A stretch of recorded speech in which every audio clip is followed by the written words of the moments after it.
Okay, let's see. Where are we at? Okay, we're back. It's been a very long streaming day, but I did say I was gonna actually continue on with this. So where were we? Did a lot of Vera today. Did a lot of Vera. Too much Yandere in someone's life is not a good thing. Okay, just give me a sec. It should be good to go.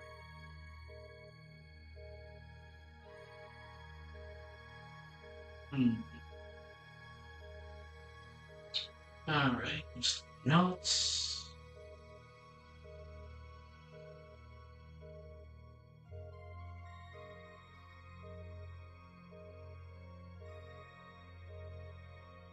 Okay. So I'm gonna read over what I had written yesterday, and we'll go from there. Excuse me. What if you weren't meant to survive? What if the game was never about fighting, winning, or escaping, but enduring the slow methodological erosion of everything that made you feel human? Horror games don't terrify us because we die. They terrify us because they teach us that death might be the least we could lose. First is the weapon in your hand. Hold on. I love you, Dino Crisis, but that boom, boom, boom, it's gonna kind of get on my nerves. Give me a sec. It's all good. It's all good.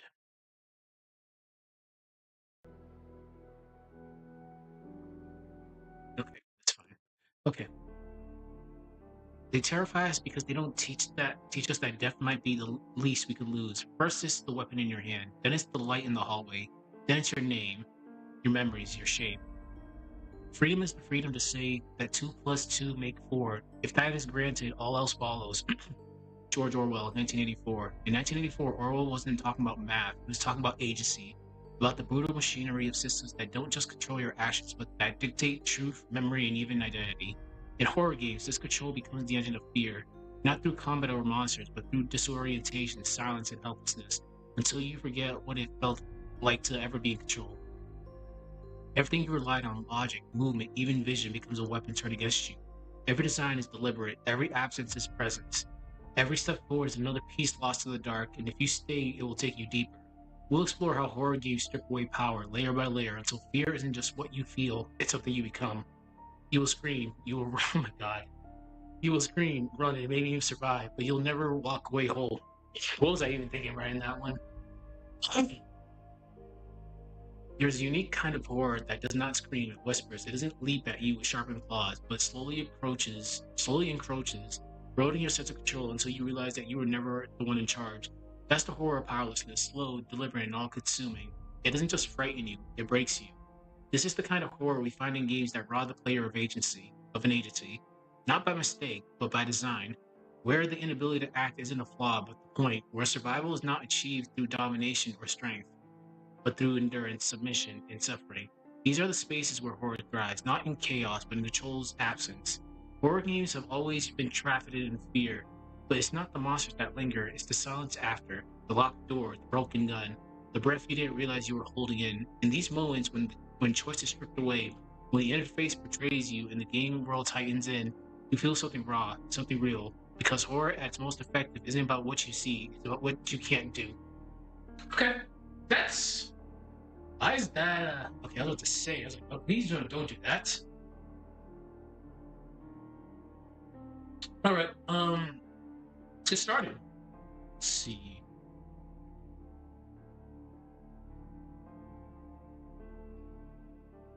Hmm. You know, I have not read that in a while. Let's see.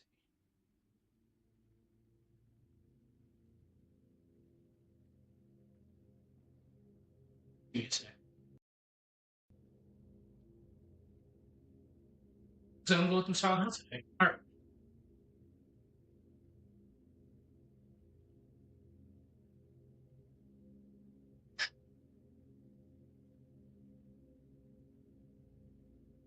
All right. Talk about powerlessness first.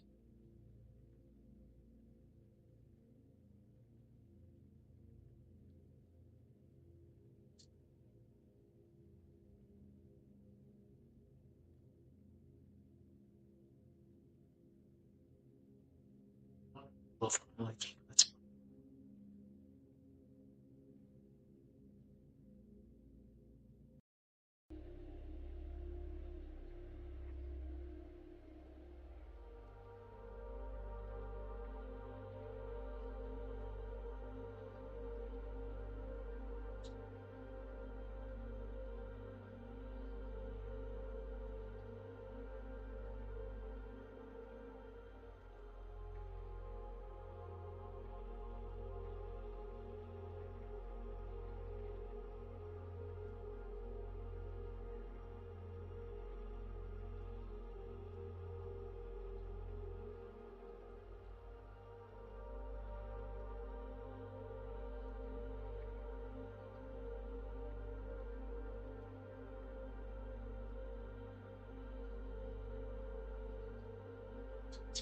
Please.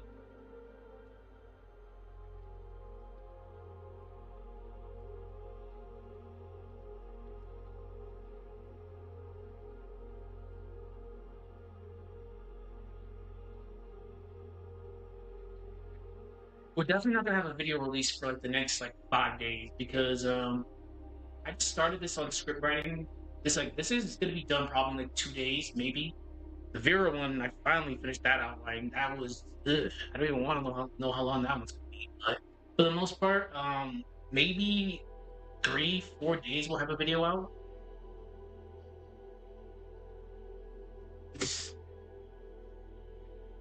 I cannot. You know.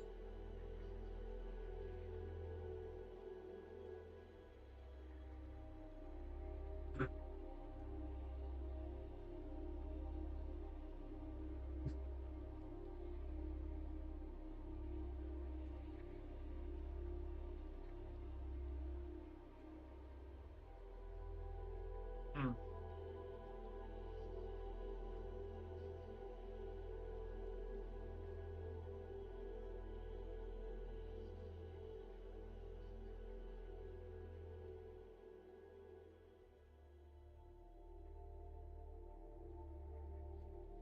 I do have to admit, I'm not the best when it comes to gore. Yeah, imagine that the horror guy doesn't like gore.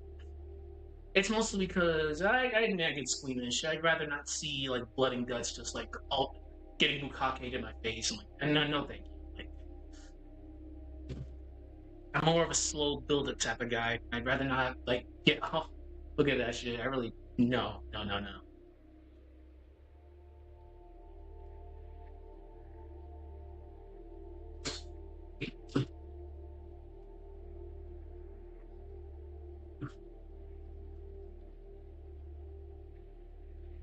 Vulnerability.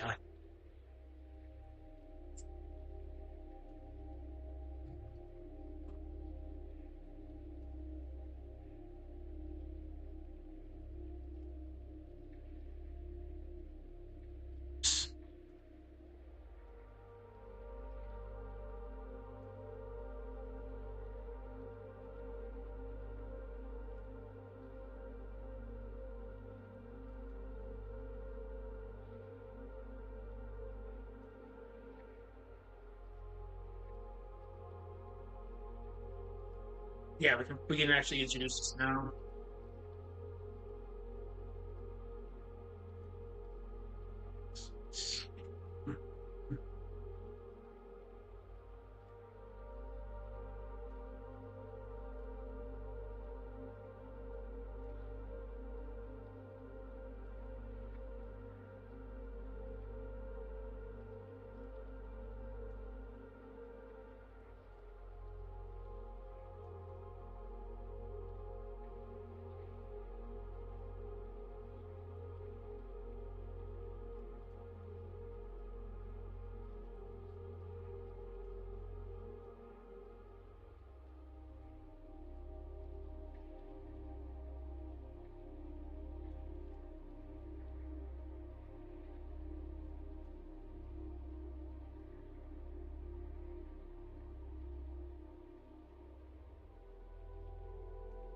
Despair.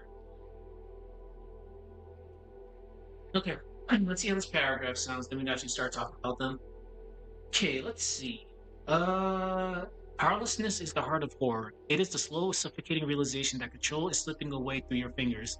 Sometimes physically, sometimes mentally, and sometimes even existentially.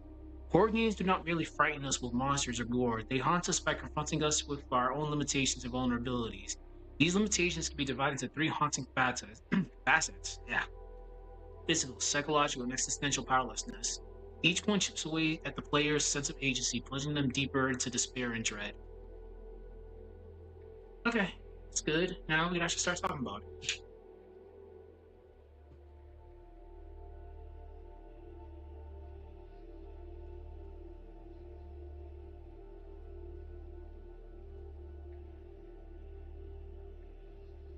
But no, we don't even need to do that.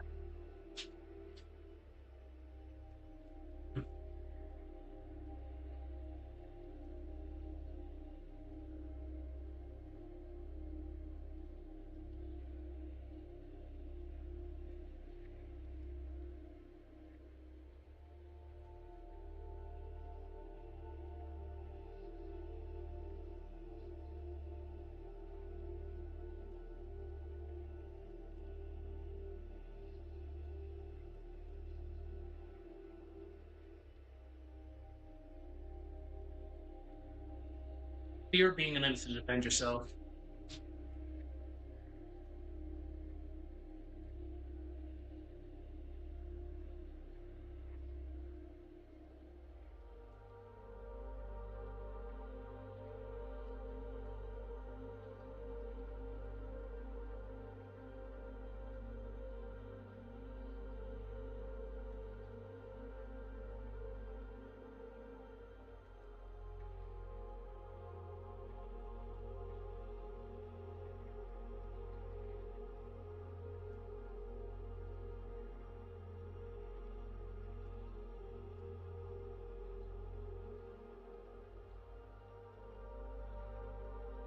Even to this.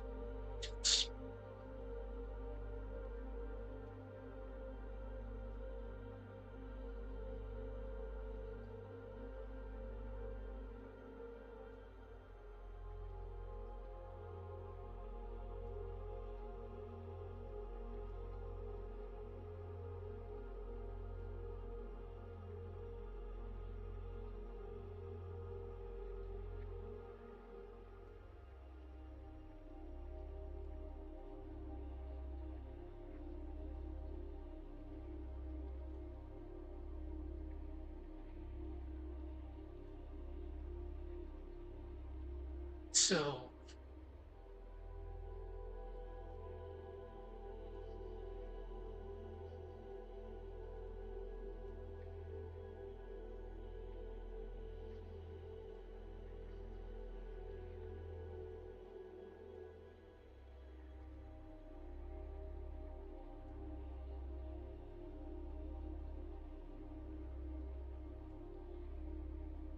movement speed is a big one. Stamina. There's a lot more, but I'm just gonna use three right now. The usual common one.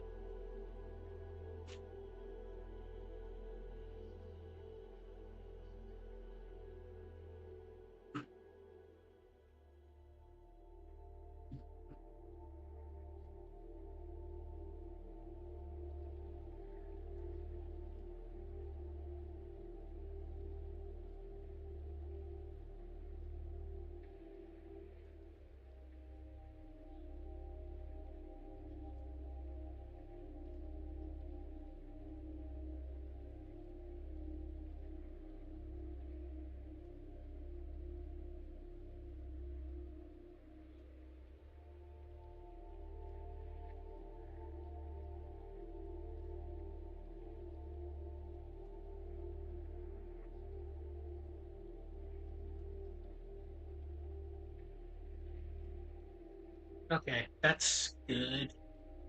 I'll reread this again, but I think that's fine. You still add more, of course.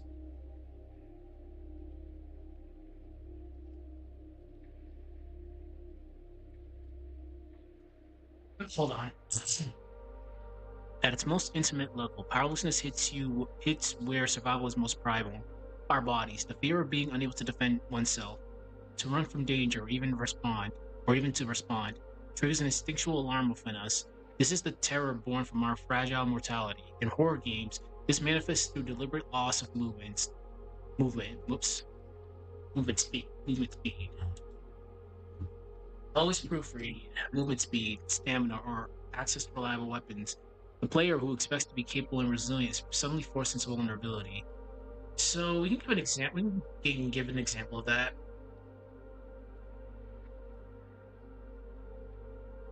So imagine I love my final chases. The chase sequence. Peace. Brain stamina. Think Dark Souls.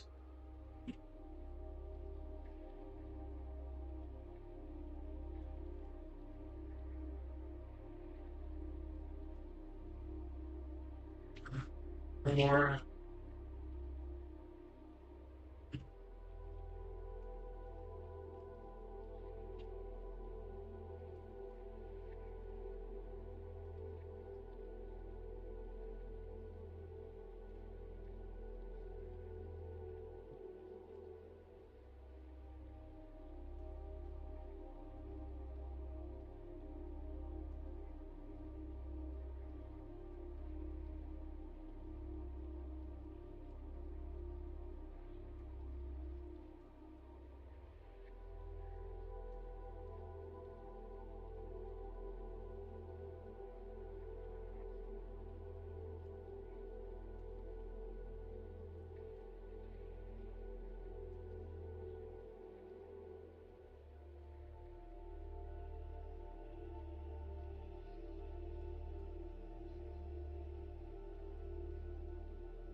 odds. Depending on how much I get done, I might start the Vera script later. I might.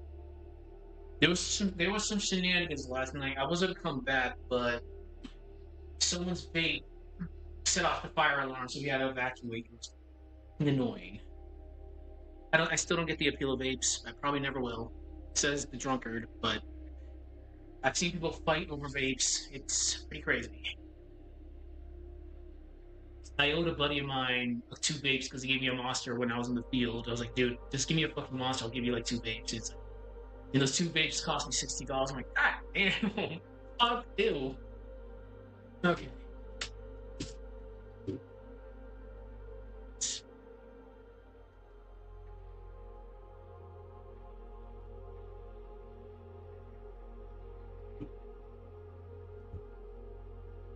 It taps directly into your survival instincts or anxiety.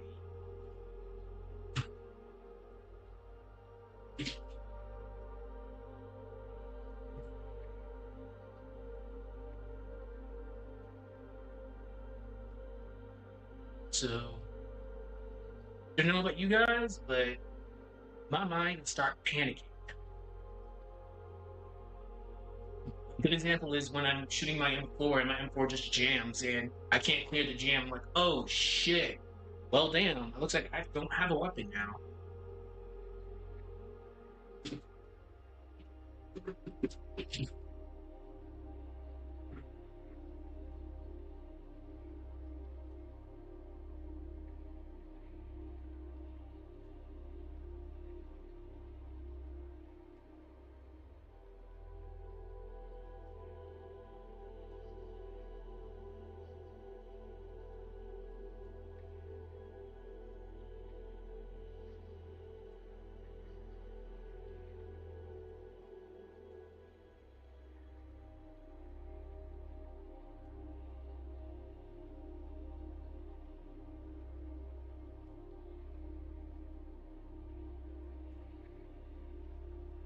What is that word? God damn it. I hate when this happens. I have a word in my dome, but I can't remember it. So.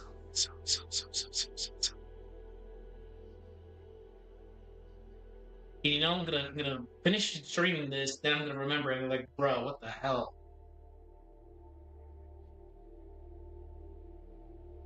Whatever. Fine.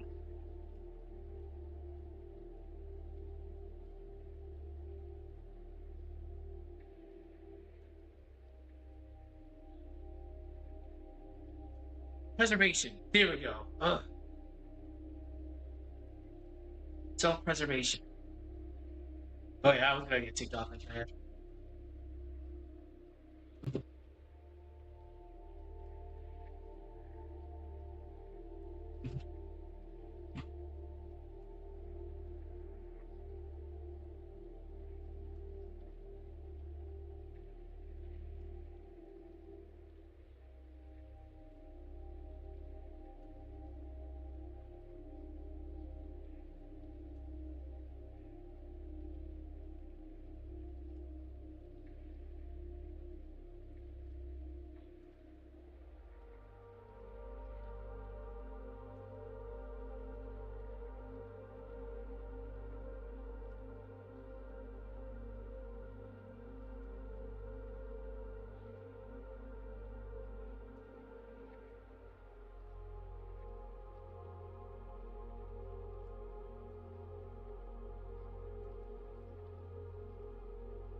That's good enough for that section.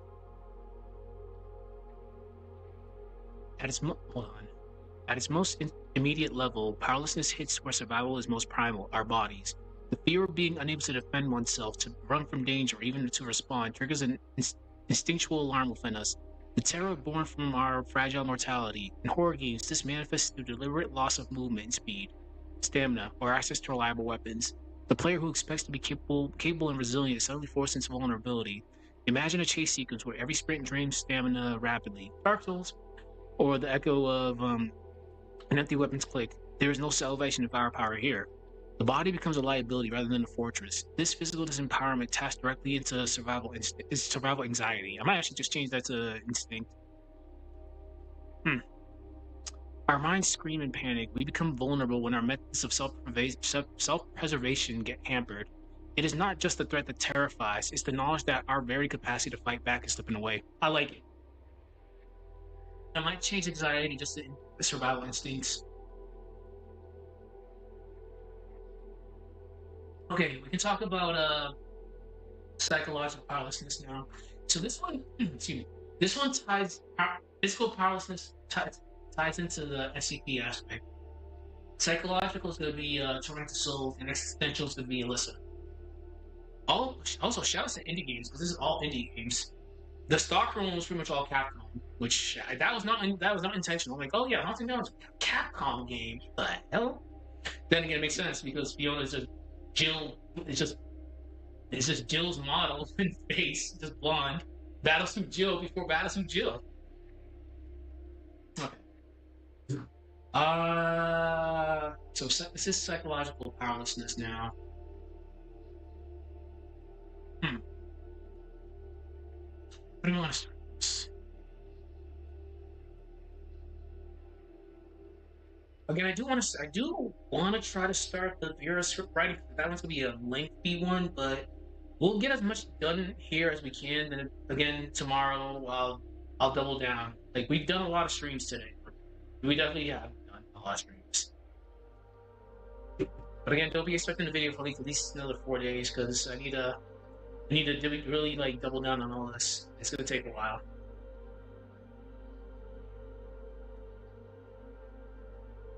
Horror.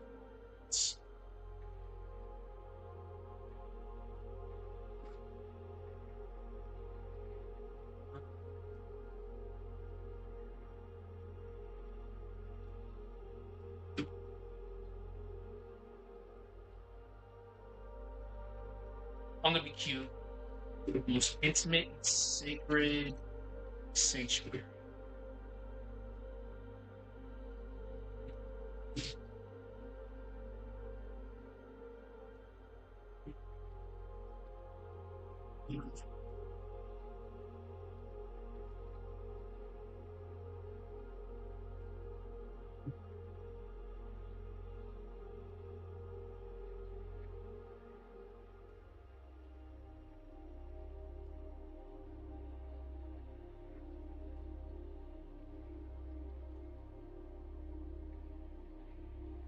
Fine.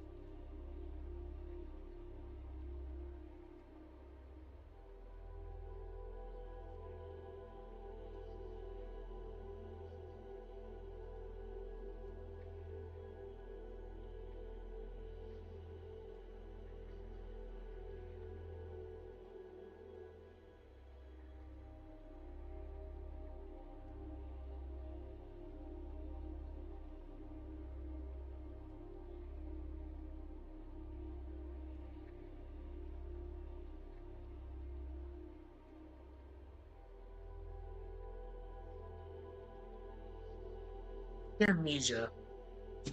Definitely think amnesia.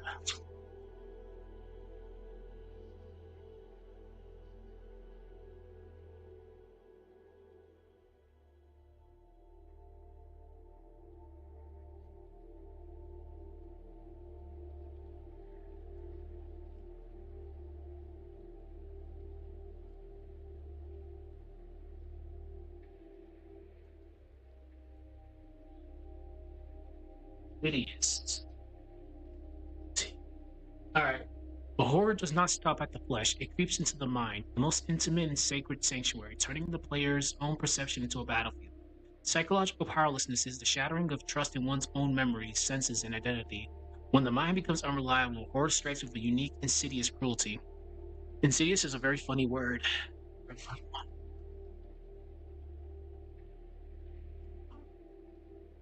Hmm.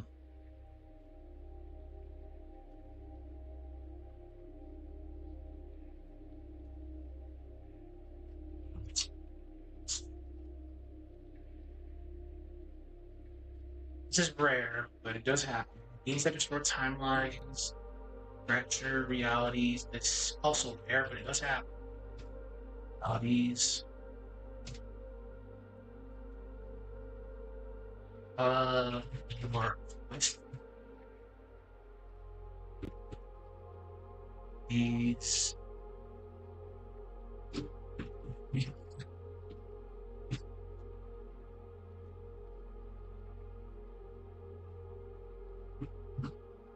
Shout outs to Dan. Shout outs to Daniel.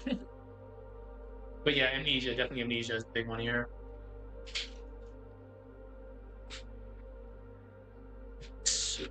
Characters.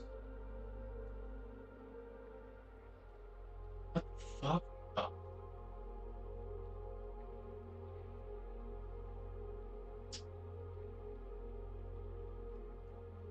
Hmm. We should be coming up on 30 minutes, so we can stop the 45-minute mark, probably. We'll see. Because again, I do want to start the other one because the other one's stupidly long. I know it's gonna be stupidly long. So where was I going?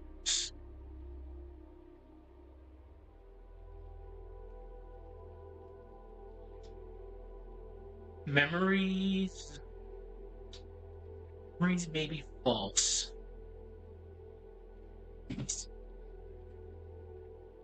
Memories may be false. Failure. Reasons.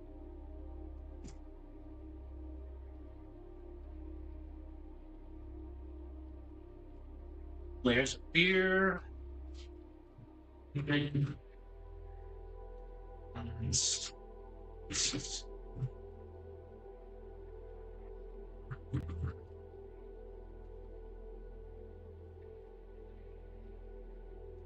I like that.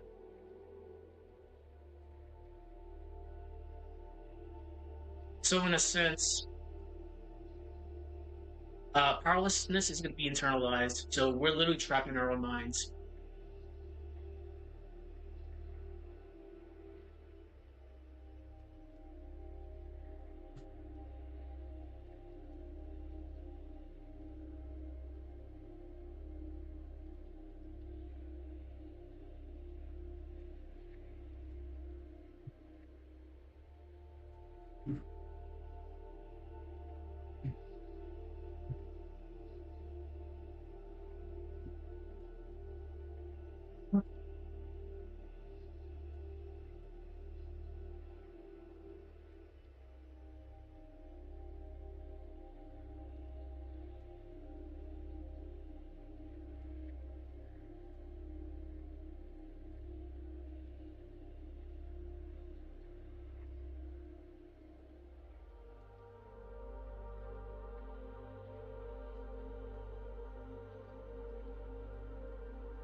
It's destabilizing because it makes us question what our mind thinks, whether it's real or not. Oh my god, I did a Kingdom Hearts.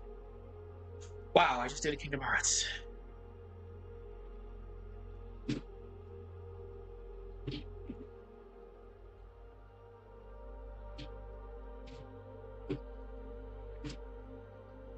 I'm not gonna do it though. What is real? What is an illusion? I've been having these strange dreams lately. Oh my god, I thank god I caught myself. Ugh.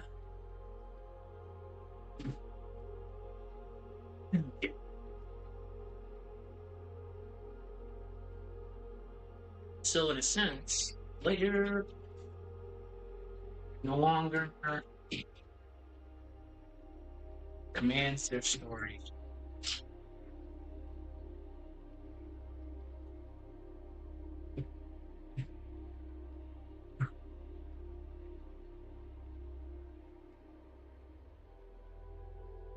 Hmm. They're pulled out sleeve. A nightmare. made from fractured thoughts.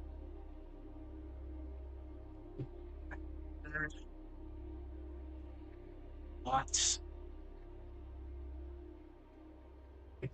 Fractured thoughts.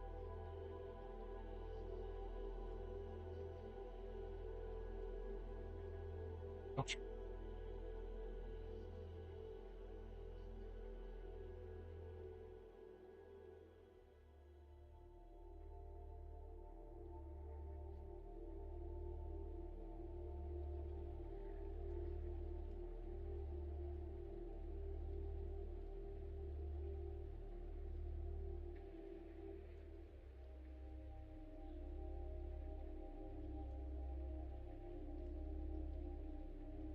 Horror does not stop at the flesh, it creeps into the mind, the most intimate and sacred sanctuary, turning the player's own perception into a battlefield.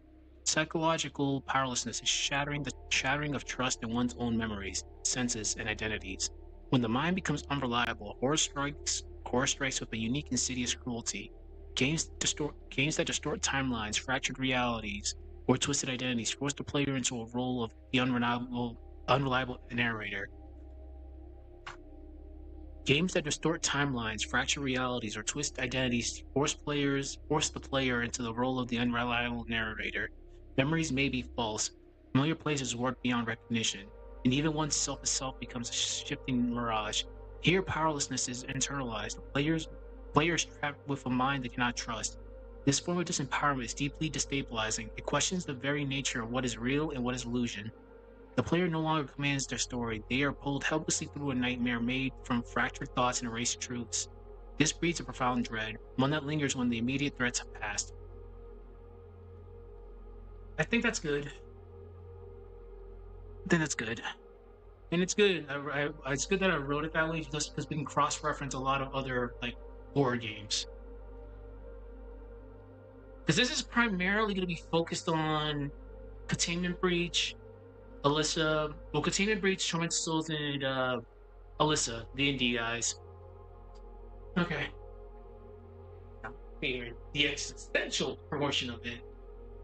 So, final and most abstract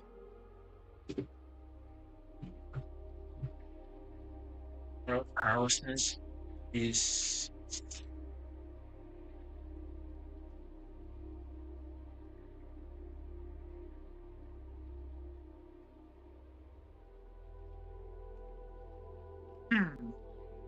how do I want to work this? It goes beyond the body and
no, what you do, it doesn't matter.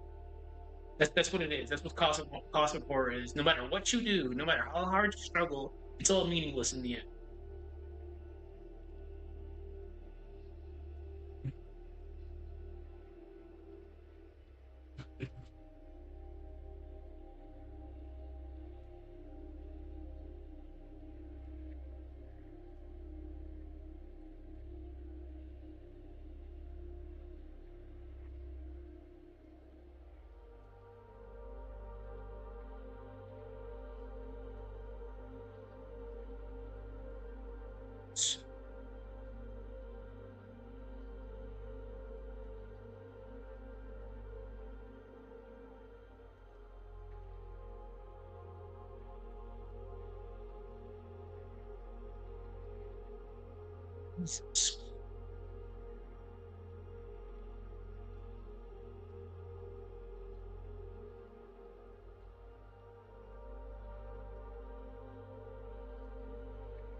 It's rigged. Triggered. Rigged.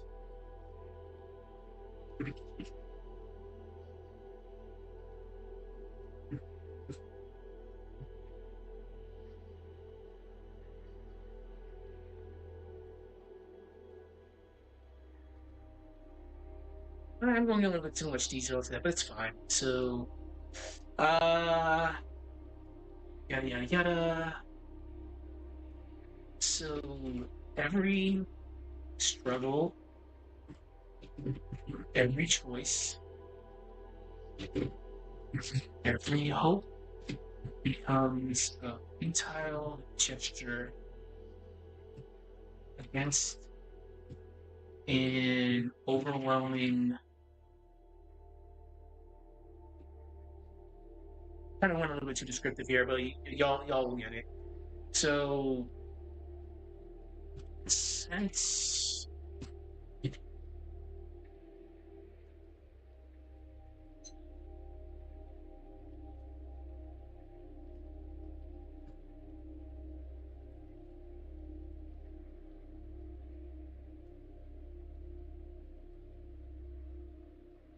yes, it most certainly is. So it is the.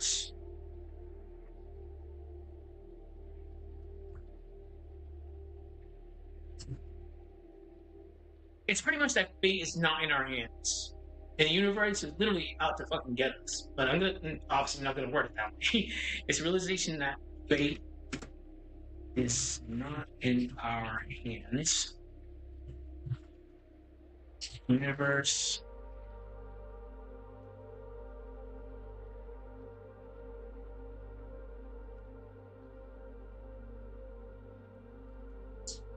The universe.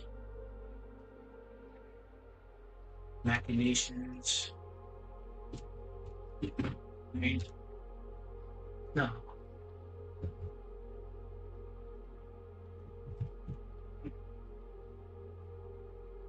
That the universe will still go on no matter, regardless of, yeah, the universe, I don't even need to be that cheeky, will still go on regardless our pain or resistance. There we go. So, horror games evoke this terror. So,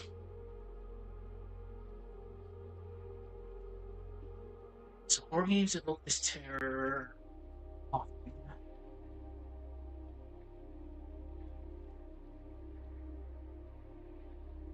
They invoke this terror often. Dismantle. Dismantle. Narrative. Appearance. Progress in cycles, or even or trapping the player.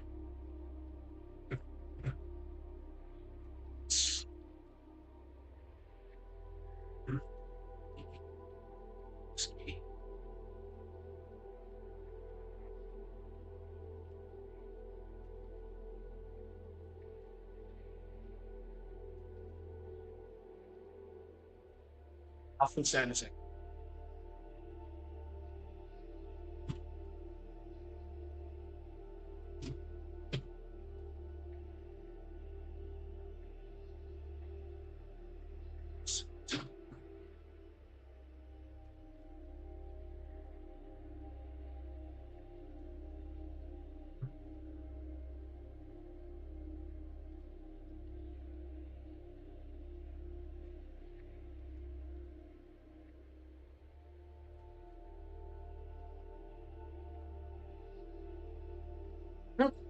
I like it.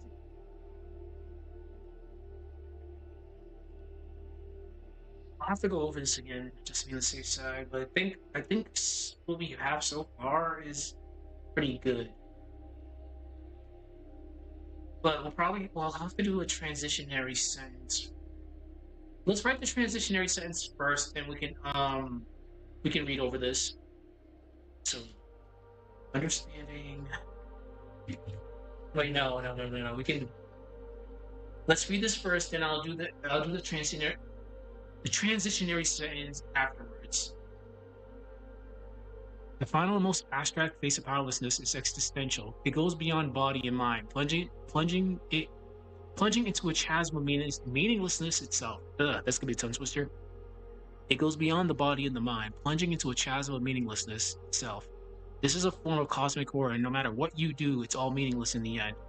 In existential powerlessness, the player confronts the terrifying notion that nothing they do truly matters. The world is not just dangerous, it's rigged, broken, or utterly indifferent to their suffering. Every struggle, every choice, every hope becomes a futile gesture against an overwhelming, uncaring void. The sense of cosmic dread is the darkest of them all. It's the realization that fate is not in our hands and that the universe will still go on regardless of our pain or resistance. That is scary, by the way. So, horror games evoke this terror often, dismantle narrative coherence, reset progress in cycles, or trap the player in labyrinths with no escape. The dread is still the dread they instill is existential, a paralysis in the face of meaninglessness. Okay, so we can do a little transitionary sentence into the actual uh, body of the the case studies. Well, is what I'm getting at. So, understanding these three reasons: powerlessness.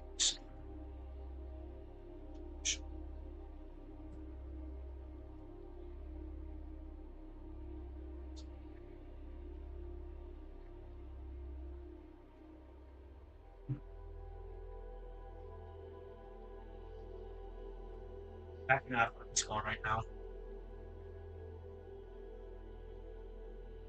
To manipulate, manipulate player expectations of control,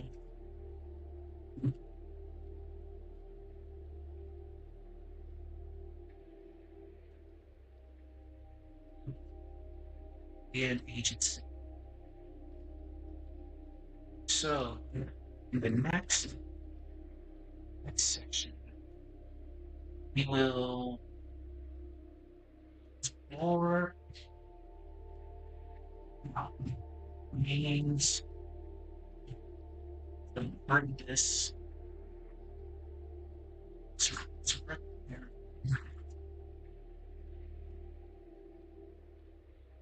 actions.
Delicate balance between what we expect to be able to do, what the game allows us to do, is where fear takes root. Okay. Let's see how this sounds. So, understanding these three phases of powerlessness is crucial because horror games do more than simply frighten. They manipulate they manipulate player expectations of control and agency. In this next section, we will explore how games subvert this very idea that our actions have power, creating an atmosphere where hope is slowly stripped away, and the illusion of control shatters. This delicate balance between what we expect to be able to do and what the game allows us to do is where true fear takes root. Okay, that's a good area. All right, that's we've done enough today, so that's a good area to actually wrap this up. So tomorrow when I wake up, I will be doing this one alongside with the Vera one, which I'm probably gonna start in like an hour or so. So good shit. This is making good progress. So now we just have to do the case studies. I'll be doing my analysis and go from there. All right. Other than that, I will see people later. Bye bye.